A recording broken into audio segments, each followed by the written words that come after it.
What if I told you the best value PC in 2025 isn't a custom built PC, a flashy laptop, or even an iMac? It's actually this tiny box right here, the Mac Mini M4. So the M4 Mac Mini has a brand new block design, very similar to the Mac Studio and actually similar to the Apple TV right here.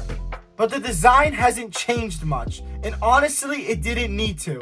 This computer, powered by Apple's new M4 chip, the Mac Mini isn't just faster, it's efficient, silent, and can hang with desktops costing 3 times as much. We're talking about the next-gen 3nm architecture, insane single-core speed, and integrated GPU performance that rivals dedicated graphics cards. Whether you're editing a 4K video, building apps, or just running a dozen Chrome tabs while streaming, the M4 breezes through it all.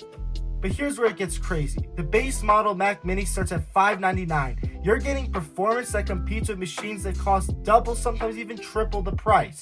And for that price, you get the same M4 chip that powers many of Apple's premium laptops and computers, minus the markup on the screen, keyboard, and battery, which you'll all have to get yourself. But for a computer like this, especially for students, you can get great monitors for very great prices. You can get Apple keyboards, you can get Apple mouses. I know for one point I was rocking a Logitech Pebble and an Apple keyboard, but there are some people who can get very creative with it, or you could just go try hard and get the Apple Studio display, Apple keyboard, and a Magic Mouse. But if you were interested on how the Magic Mouse and Apple keyboard pair with Mac computers, I do have a video actually linked down below and one up in the cards right here. But besides that, for the price you're paying, you can build the ultimate computer setup for pretty much less than the cost of a regular iMac, which would have everything kind of included. So honestly, who is this Mac Mini M4 really for? Honestly, about anybody.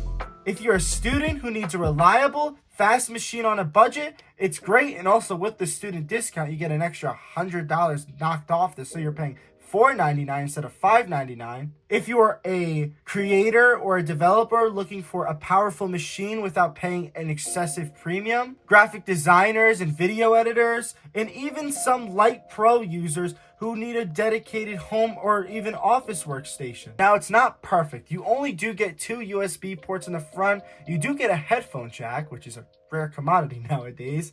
You only get 3 USB ports in the back, only Thunderbolt 4 if you don't have the Pro model, HDMI, and Ethernet, though it is kind of throttled unless you pay that $100 premium. And the power cable. And another con would be no USB-A, which a lot of people still have accessories or keyboards or mice that use that, so you would need a dongle for that as well. Another con definitely is that it's not very upgradable. The RAM and SSD aren't really upgradable unless you do some very finicky stuff with it. And the base storage being at 256 gigs is laughable nowadays, especially for a computer.